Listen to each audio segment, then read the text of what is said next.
அல்லாஹ்வுடைய தூதர் முஹம்மது ரசூலுல்லாஹ் ஸல்லல்லாஹு அலைஹி வஸல்லம் சொன்னார்கள், யா மஅஷர ஷபாப், வாலிபர்களே. யாருடைய அழைப்புங்க? யாருடைய அழைப்பு?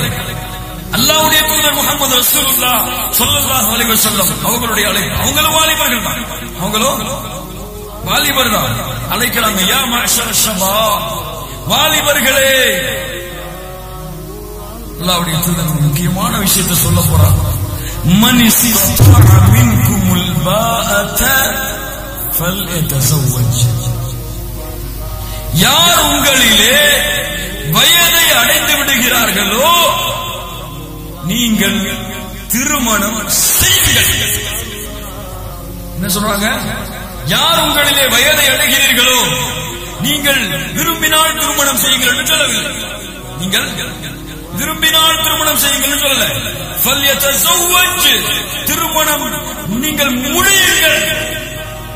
யாருடைய கட்டளை? சரி, அடுத்து நம்முடைய பெற்றோர்களுக்கு, நம்முடைய தாய்மார்களுக்கு கேள்வி. பிள்ளை எத்தனை வயசு போறான்?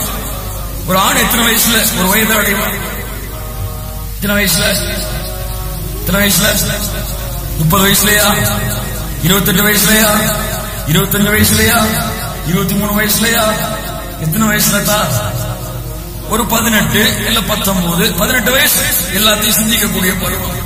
அல்லாஹ்வுடைய தூதர் சொன்னாங்கல்ல, திருமணம் செஞ்சு கொடுங்கன்னு சொல்லி, திருமணம் ஏன் செய்து கொடுங்கள் என்று அல்லாஹ்வுடைய தூதர் காரணம் சொல்லுகிறார்கள். அப்படி வாலிப பருவத்திலே நீங்கள் திருமணம் செய்தால்தான்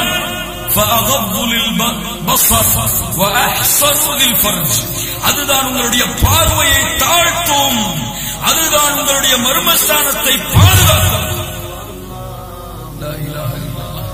இந்த இரண்டை நோக்கியும் ஷைத்தான் அவர்களை இழுத்துச் சென்று கொண்டிருப்பான். அதற்கு முன்னாக ஒரு தடையாக நீங்கள் அவர்களுக்கு திருமணம் செய்து கொடுங்கள். அல்லது வாலிபர்களை பார்த்து அல்லாஹ்வுடைய தூதர் சொல்றாங்க, நீங்கள் திருமணம் செய்யுங்கள். அந்த பார்வையை பார்க்க இன்னைக்கு எப்படி உள்ள காலேஜ் முடிச்சாச்சா, கல்யாண பேச்சு எடுத்தா, இன்னும் வயசாகி உனக்கு இந்த வயசுல கல்யாணம், வேலைக்கு போகல, சம்பாதிக்கல, போய் வேலைக்கு போ, சம்பாதிச்சாச்சு, 22 வயசு 23 வயசு வரைக்கும் சம்பாதிச்சாச்சு, கல்யாணம் முடிச்சு கொடுங்க. ஏன் உனக்கு தங்கச்சி இருக்கா, உனக்கு அண்ணன் இருக்கா, அவளுக்கு அக்கா இருக்கிறா, அவங்களுக்கு எல்லாம் கல்யாணம் பண்ணி கொடுத்ததுக்கு அப்புறம் தான் கல்யாணம். சரி, 25 வயசு வரைக்கும் தங்கச்சி கல்யாணம் பண்றதுக்காக சம்பாதிச்சாச்சு. அதுக்கப்புறம் 26 வயசு 27 வயசு இப்பவுமே கல்யாணம் பண்ணி கொடுத்துட்டா இவன் நமக்கு செலவழிக்க மாட்டானே, நமக்கு வீடு கொடுக்க மாட்டானே, இன்னும் வீடு கட்டலையே, மொட்டை மாடி கட்டலையே, ஃபர்ஸ்ட் ஃப்ளோர் கட்டலையே, தாமதப்படுத்து 28 வயசுல கல்யாணம். இங்கே எந்த காலத்திலே வாழ்ந்து கொண்டிருக்கிறோம், எப்படிப்பட்ட சூழ்நிலையிலே வாழ்ந்து கொண்டிருக்கிறோம். நிமிர்ந்து போக முடியுதா? சரிங்க, குனிஞ்சு போக முடியுதா? எங்க மானத்தை பார்த்தாலும் போக முடியுதா?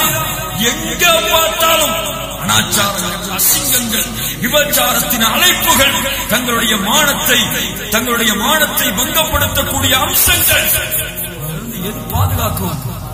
ஈமான் பாதுகாக்கும். அதுக்கு மேல ஈமானோட திருமணம் பாதுகாக்கும்.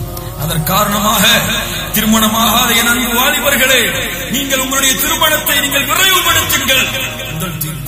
திருமணத்தை விரைவுபடுத்துங்கள். எவ்வளவு சீக்கிரமா படிச்சு முடிக்கணும் சொல்றாங்களா?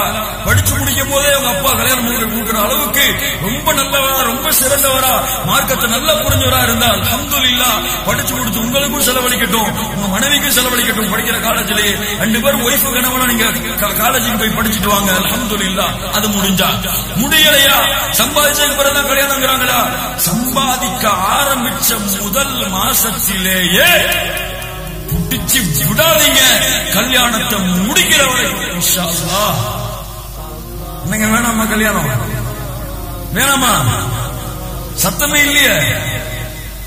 இன்ஷா அல்லாஹ்வுடைய தூதர் சொல்கிற தீர்வு உங்களுடைய பார்வையை அதை தாழ்த்தும், உங்களுடைய கற்பை பாதுகாக்கும். திருமணம் செய்யுங்கள். அல்லாஹ்வுடைய தூதருடைய கட்டளை திருமணம் செய்யுங்கள். நீங்கள் لا إله إلا الله لا إله إلا الله لا إله إلا الله ما لنا رب سواه